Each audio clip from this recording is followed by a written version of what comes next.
Peace. What's up? What's up, YouTube?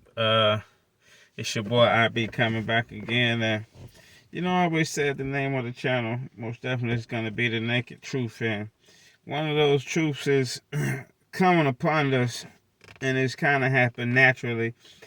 And I'm glad it's happening the way it is, simply because I can just be able to verse the opinion. First, I'm gonna start by, I guess, the Jeffery Dahmer type of energy that's going on right now. I had to look in and see what they was talking about. They was calling him Jeff. I always called him Jeffrey. I remember watching the trial, and I had some of the same feelings that I do now about it. And it was funny simply because before the trial and before things started happening, I had already started to form this idea of how things were and how things really are versus, the way they presented themselves to be.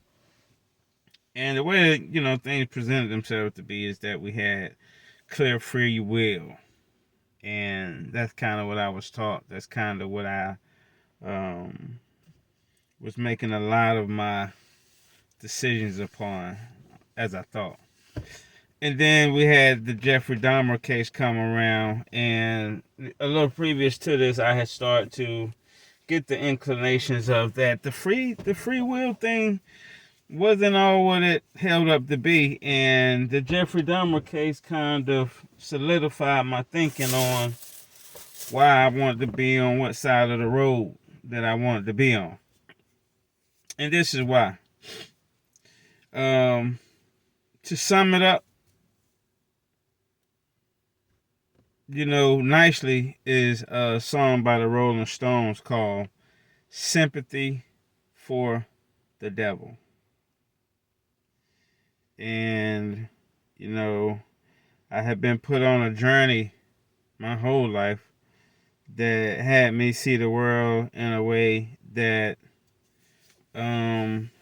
things just doesn't happen for no reason. There's a reason for everything. And everyone likes to admit that fact of it, not knowing once you admit that there's a reason for everything, then whatever thing in which you're talking about is subsequent to that reason, which kind of putting it as more as a fundamental block than something just spontaneously happening.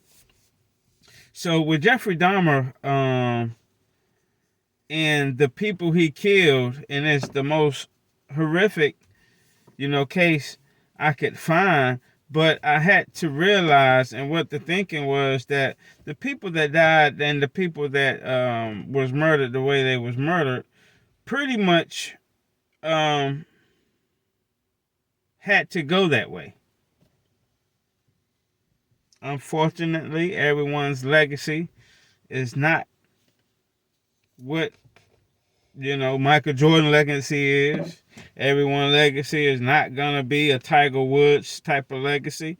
But Spirit has taught me that we're here for humankind, and we're not here for no one individually. And Spirit has taught me as well that as far as using the physical human body for and to teach lessons, all the way with the story of Christ, lets me know that the body is pretty much of no consequence. So it's gonna teach you through using these human bodies, pretty much with no consequence of you thinking this or that's right or whatever. Spirit don't care about that.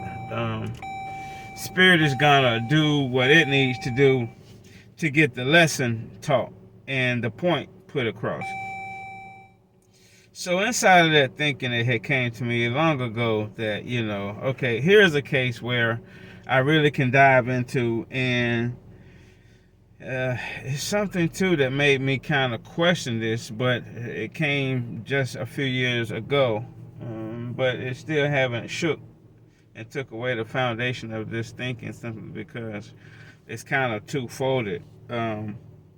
With the Jeffrey Dahmer case, you know, I started to have sympathy for him simply because,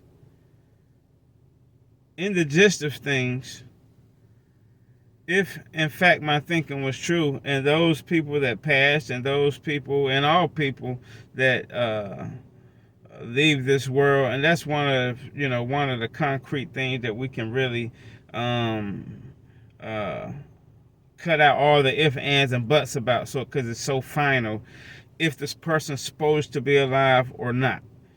And that was one of the things that we can make a clear, I could make a clear, concrete case that once that person has passed, that pretty much that they do not supposed to be here on the next day for whatever reason. And in a lot of ways, the way in which they leave this world is part of their destiny and part of the lesson in which where we all must learn. And Jeffrey Dahmer is looked at as a gruesome killer. And he was a gruesome killer. But what made me even have a bigger flaw in our humanity is that he could do acts of as he's done and be considered sane. Now, one of my biggest things in this case when I wanted to look at it is, when are they going to say, hey, there's no way this guy can stand trial? I mean, I understand he can sit around and talk and do all of this, but he got heads and bodies and parts and stuff in his apartment that he's keeping and nibbling on. So we as a human collective still wasn't brave enough to step up and say, hold on, hey, this man is not sane. He cannot stand trial. I know what he's doing here, but look at his body of work. We have to understand mentally that there are some places and things in which where I don't know how he can still connect back to this world, but he's so off in connection with other things in which where we have to make that red line and say where he's crossed that line so much that where we can't say he's on this side. Okay, it's almost like he's cut hair enough to where he hasn't cut hair enough to where we can say he's a barber yet, you know. So or he has. Let's reverse that. We can say that this man has done cut so much hair that he is a barber. We can go ahead and label him a barber, although he's a regular guy too. But he's clearly a barber now.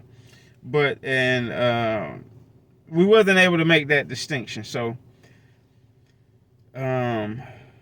knowing that, and I'm gonna say this, quote unquote, God, because you're gonna have to ask me to define that word for you, in which way that I use it. But knowing that God create and is all powerful and is all presence and create and is 1000% in production of all things, knowing that, along with this evidence that I'm presented with down here, in which we're through the Jeffrey Dahmer case, and understanding that concrete integrity of the laws, pretty much,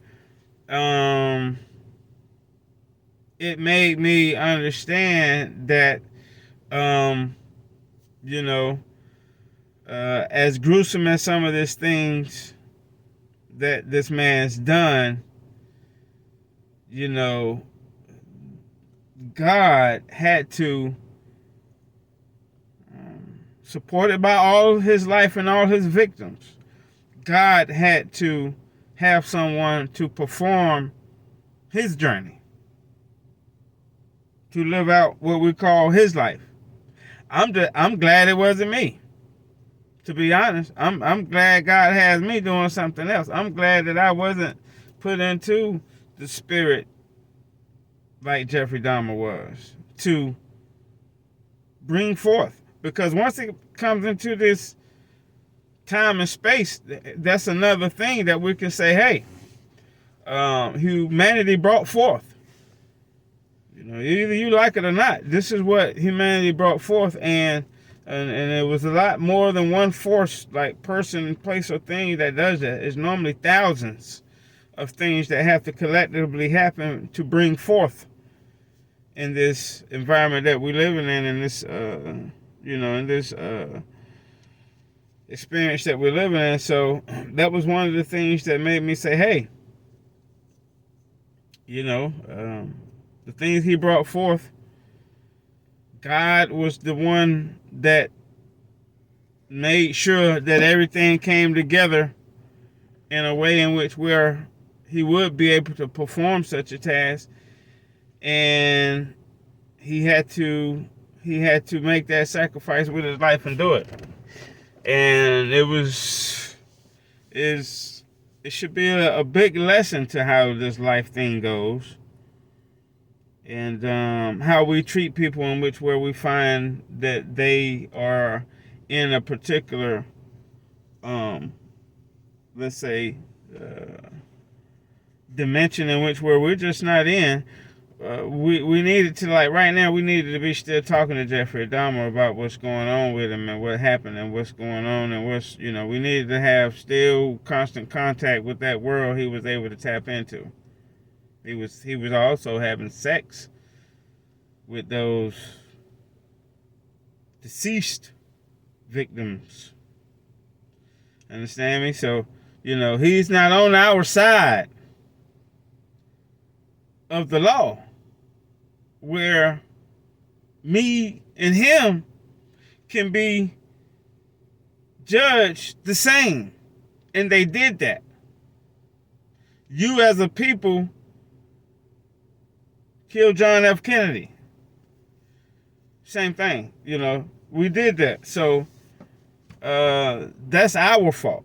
So yeah, wanted to step in a little bit on that. A second part of this is how in this, I'm gonna just leave it there right now. Peace.